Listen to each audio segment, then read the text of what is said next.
There are so many of twin flames who are getting stuck in their particular situation because they are married, their twin flame is married, or either of them is married and they are not able to confront their feelings to their twin flame because they feel that being married and expressing such a feeling is not a great idea. Many twin flames are getting stuck when it comes to the societal rule book or societal setup when they are already married to somebody or their twin flame is married to somebody. They are not really able to break away because of such societal setup and the kind of boundaries the institution of marriage has put on the human society. When it comes to the memory box segment, I always share one of my experiences, one of my junctures in my personal story. One of the previous videos in the memory box segment, I have already shared my experience how I confronted my feelings for the first time when me and him both were single. So that it was a different scenario. In this journey, Divine also gave me a chance, or probably I took that chance from the Divine to express my feelings again to my twin flame when I was married and my twin flame was also married to somebody else. It has been a very, very major milestone in my journey. And I feel that it is utmost important to express your truths to your twin flame. If you can't truly express what you truly feel to the person who you love the most, forget about anything else in your life. So it's very important, very important to come to a place where you really overcome your fears, get rid of your if and buts and worries and social norms, and stand at a place where you truly function from what your heart says. Whatever I'm going to share with you today was the most important juncture or a phase in my own journey. And if I had not confronted my true feelings to my twin flame again for the second time after being married, my true and real journey wouldn't even have started.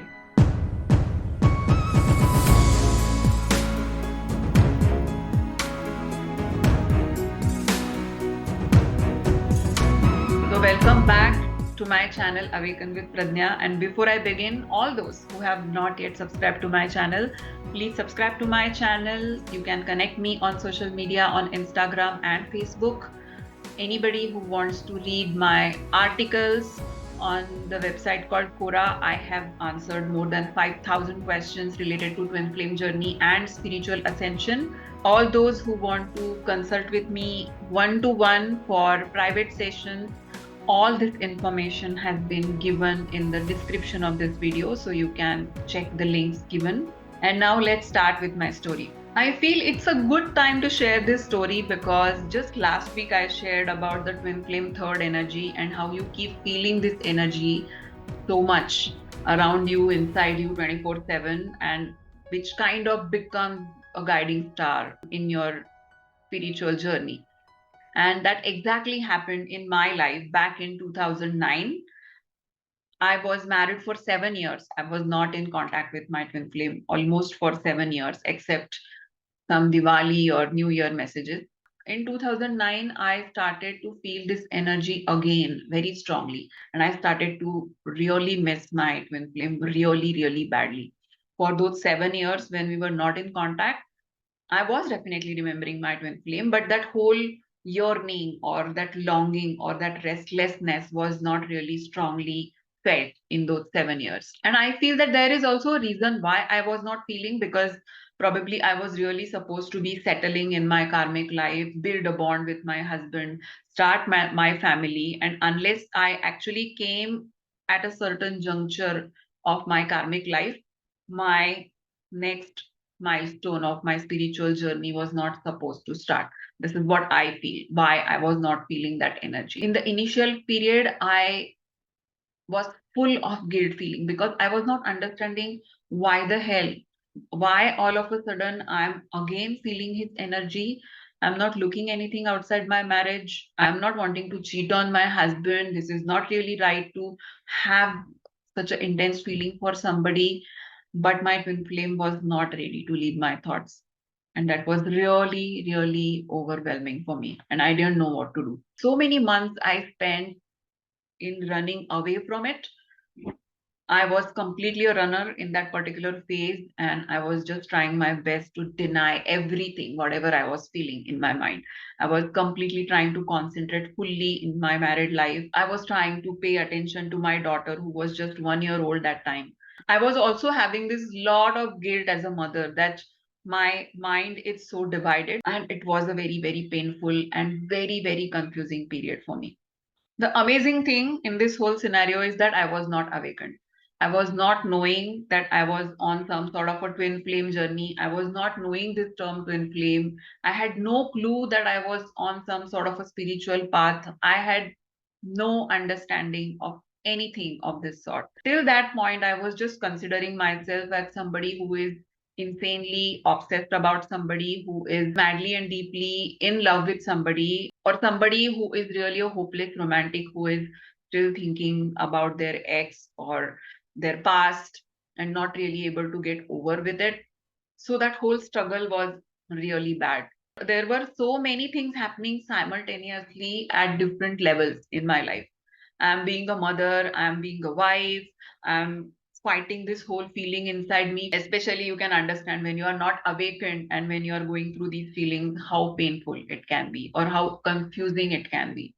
At the same time, I was also getting a lot of dreams of my twin flame. And those dreams were like, I'm trying to contact my twin flame, but there is something which is not working in that dream. Either I lost my phone, or I lost my address book, or the page where I wrote his number has been torn off by somebody. I go to call him on a public telephone booth, but that booth is out of service.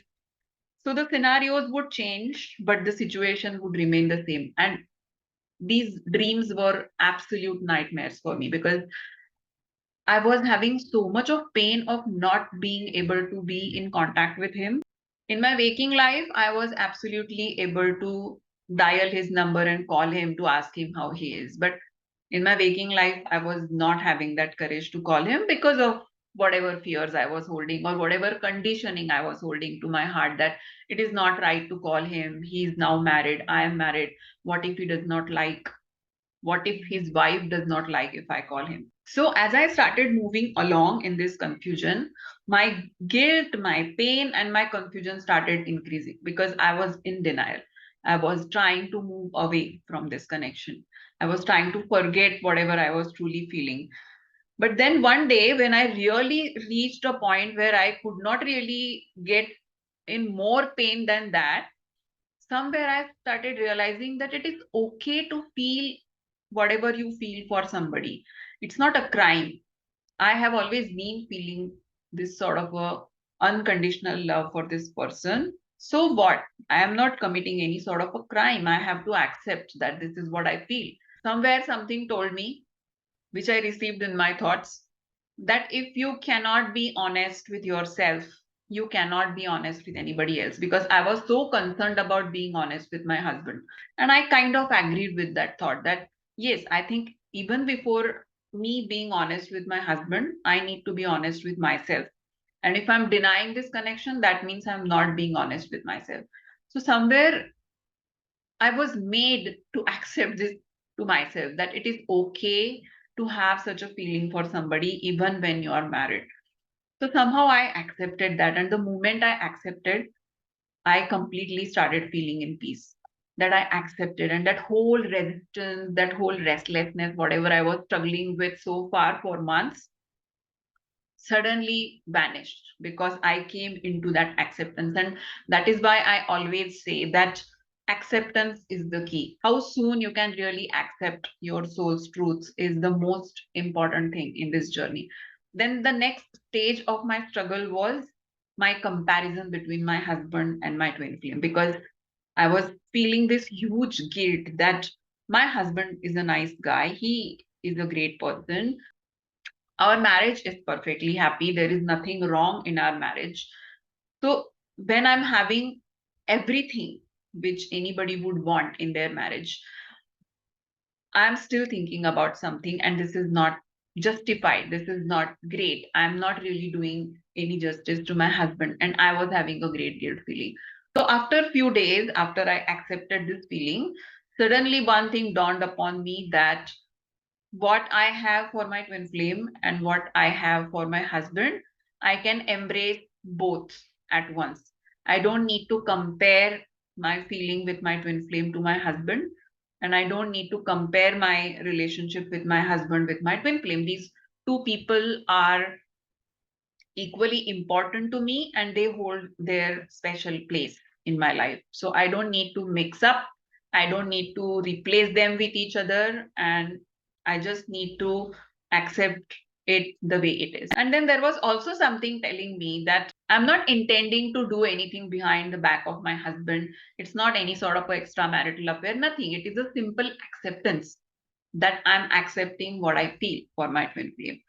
So somewhere I slowly started getting rid of that guilt as well, that it's okay to feel something for somebody. Even when you are married, it's not a crime to accept that feeling to yourself. In my internal inner progress, it was one of the greatest milestones. When all this was happening, I was very well aware that societally, if I think, people are not really going to understand what it is. But I did not really care, because what I feel in my heart truly is the most important thing to me. And I don't want to pay too much attention to what others say or others feel, because they have nothing to do with my personal journey or my personal feelings.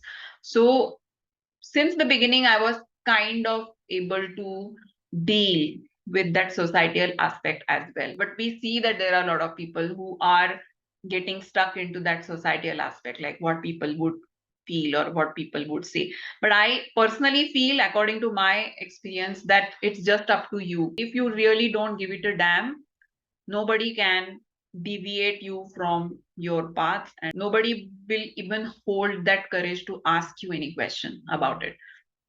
However, in this particular phase or particular period, I was also getting a lot of divine guidance. Now, when I look back and when I start connecting the dots, I do understand that even when I was not awakened, even when I was not having any clue about what this connection was all about, I have been getting a lot of guidance from my spirit guides. So, my dreams were clearly showing me my fears, and my dreams were clearly showing me my next point of action. It was a clear guidance from the dreams. And I realized that one day, that all these dreams, why I am getting these dreams, is because I'm supposed to come out of this fear of not being able to contact him. My spirit team was constantly pushing me to gather my courage and confront whatever I feel for him, because in my waking life I was so fearful to contact him, right? The day I decided that I'm going to contact him, and when I started making some sort of an action plan, these dreams automatically diminished. After that, such dreams never ever came to me. Another very amazing thing which happened during this time was two incidences I want to mention. One is that I was walking on a road, and something told me from the right side of my ear, from back, is that you have to stay on this path. And I started wondering that why, who is telling me to stay on this path? I didn't even know what does it mean when they say that you have to stay on this path. I literally took that time that somebody is telling me about the path I'm actually walking on.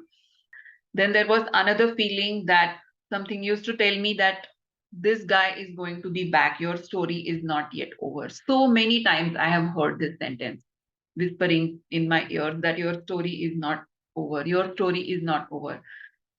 So when I look at that whole period, I feel that I was absolutely being guided, but at the same time, I was completely functioning from the societal norms, societal conditioning, and at the same time, getting into the pain and confusion. And this whole third energy was all around me, trying to pull me out of that whole societal conditioning that time. When I was struggling with these inner fights, I was having such a great pain because I was not connected to my twin flame. I was not able to talk to him. I was not able to express my feelings to him. And that was really putting a lot of burden and pressure on my heart.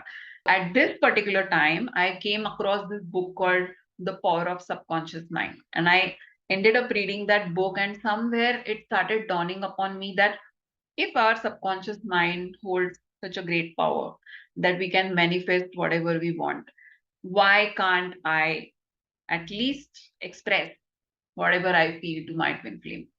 What is wrong in that?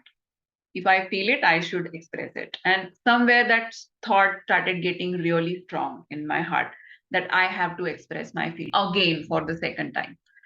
So many months I was contemplating on these thoughts, and again all these ifs and buts, like what if he does not like it, what if he gets angry, what if he does not talk to me ever after that, what if his wife does not like it, all these thoughts, fears, ifs and buts, everything was coming. And then I arrived at certain points. One is that if at all I was expecting anything to happen further in whatever I was feeling, I had to confront. There was no other way, because he did not know what I was going through, what I was exactly feeling, right? There was no contact between us for 7 years. Second thing is, if at all he was angry and he decided not to talk to me, there was nothing to lose because he was anyways not talking to me for last 7 years.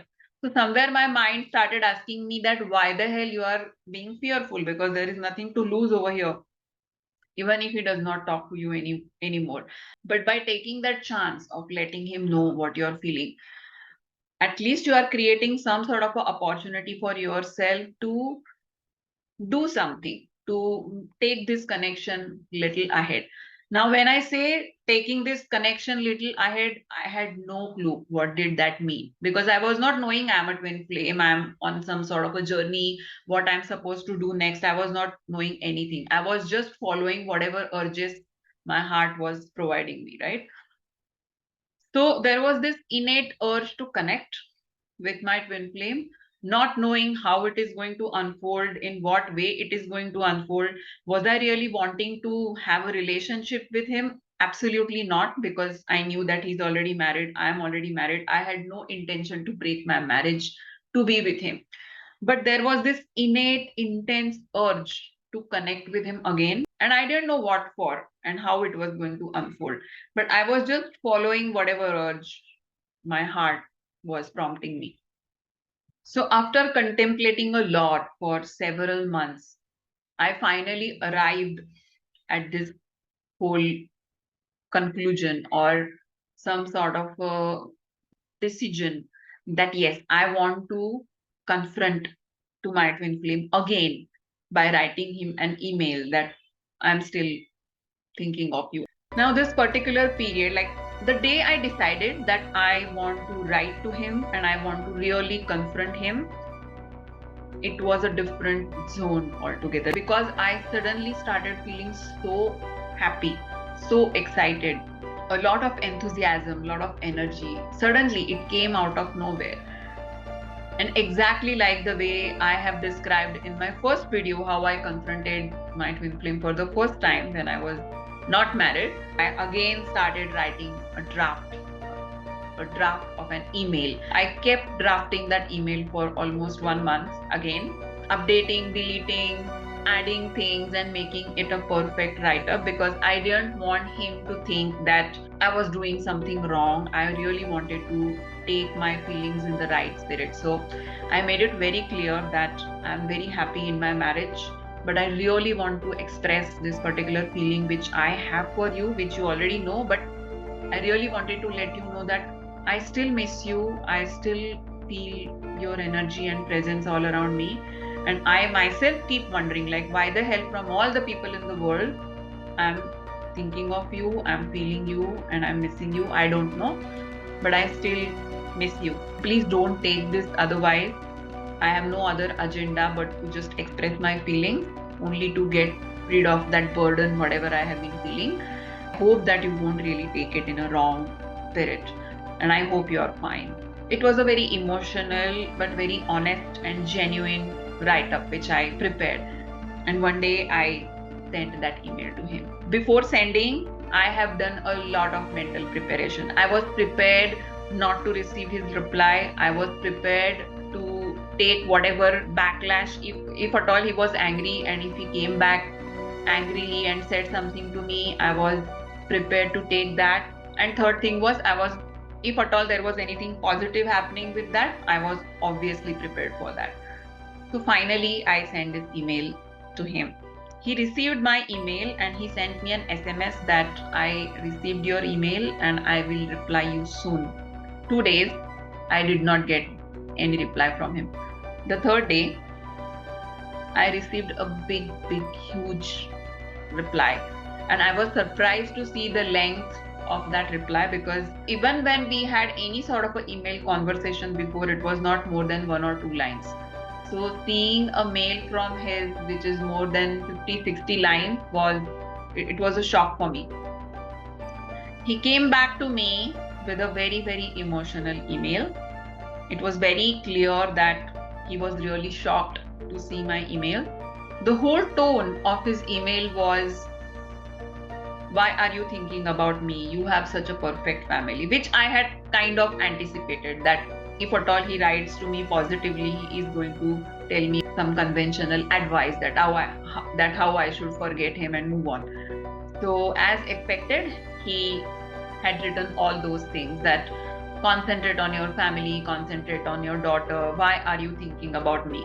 However, there was this intense guilty sort of a tone to that email, because he was absolutely regretting what could not happen in the past. I definitely should mention that meanwhile, when he got married, it was his second marriage. His first marriage did not work out. First, he had one failed relationship, then he had one failed marriage, and he was married for the second time. So he had gone through a lot till the time we actually arrived at this phase in our journey.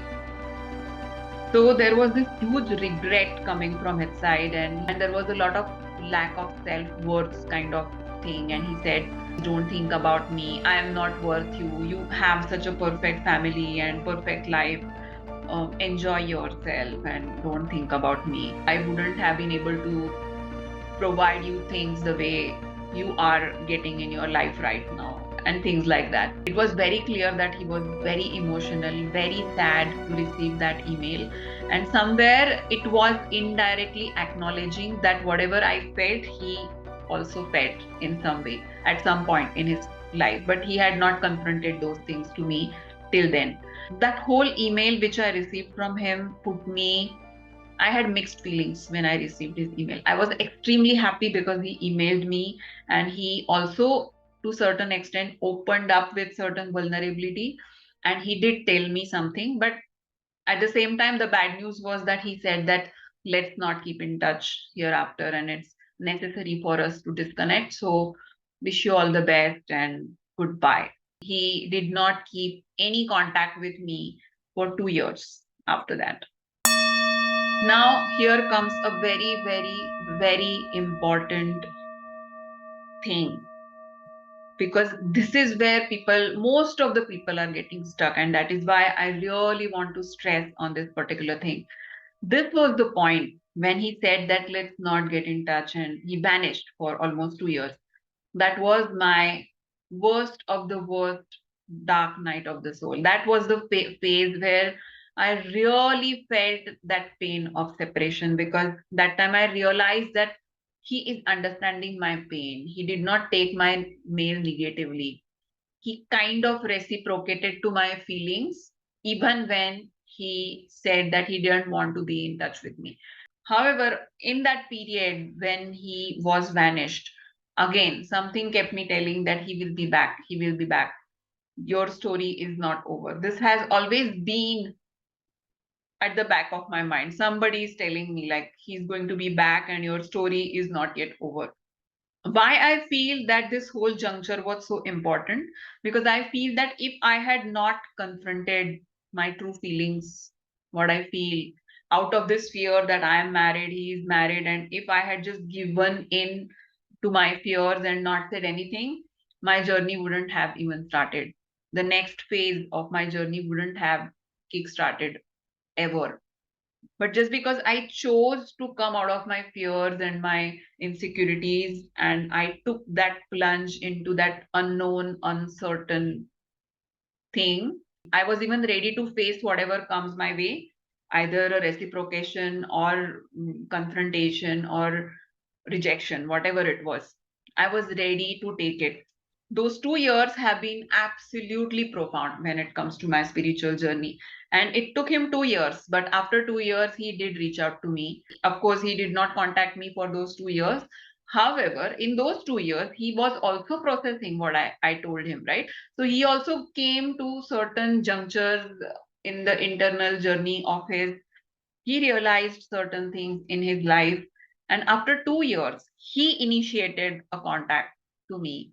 He called me and he asked me how I was doing, and he connected me on Facebook, and he started asking me so many questions about all these things, whether I'm still thinking of him, whether I'm still missing him or not. And he wanted to figure out and find out everything, whatever I was feeling for him for all these years. So definitely he was wanting to know what is happening at my side. It was never the scenario that he was not wanting to talk to me. He was always wanting to talk to me, but because of the societal fears, again, he was disconnecting himself from talking to me. So we again reconnected to each other after 2 years. When I look back, I know that my spirit guides definitely pushed me to do it. And I'm happy that I was able to overcome my fears, and I was able to take that step. And I was even ready to face whatever consequences it would have. You can convert that love into some sort of a strength. It gives you a lot of power, it gives you a lot of strength. So many of you who are right now watching my video have definitely pulled yourselves back, contemplating that what if your twin flame does not really reciprocate your confrontation, or what if they don't really get back to you. The thing is, this journey is going to push you to your extreme, to develop your patience, to develop your faith. Are you really willing to wait for them to process? Do you really trust what you really feel for your twin flame? And if you can trust, can you really rely upon the power of that love and take that plunge into the unknown and have some sort of a faith? In those 2 years, thank God I was not knowing this twin flame label, because I was not getting stuck into the label and I was not really concluding whether this is my twin flame or my false twin flame. Somewhere I was saved from that whole scenario. But the only thing I had with me was blind faith and the trust in my heart, the trust in the love which I felt for him. And after 2 years, he did come, he did initiate the contact, he did understand, he did confront certain things from his side, right? So many people are afraid because they feel that the other person will not reciprocate.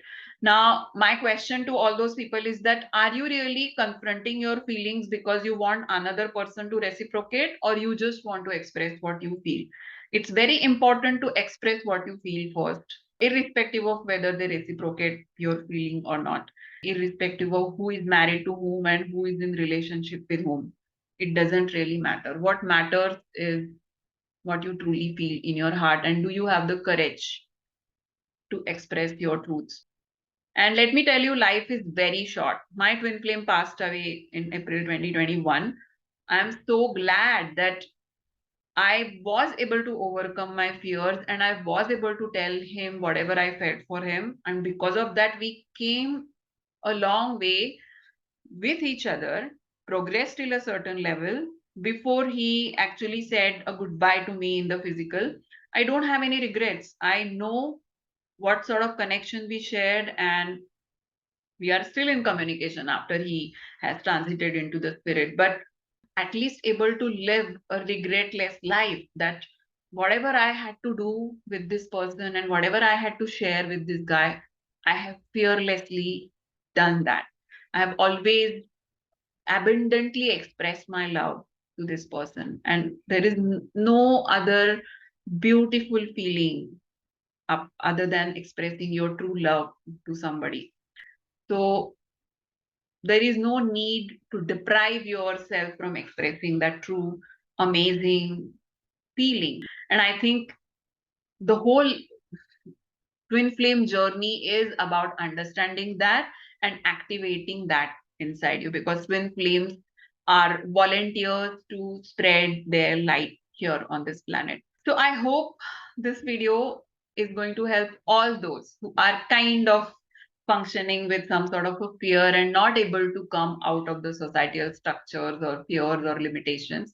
Know that all these fears, structures, and limitations are coming from your own mind. Nobody is imposing those onto you.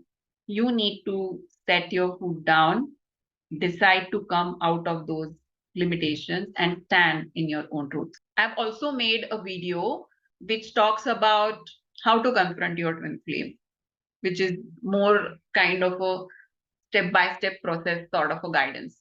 So, if at all anybody is really wanting to confront to their twin flame, make sure that you see that video before you start contemplating on it.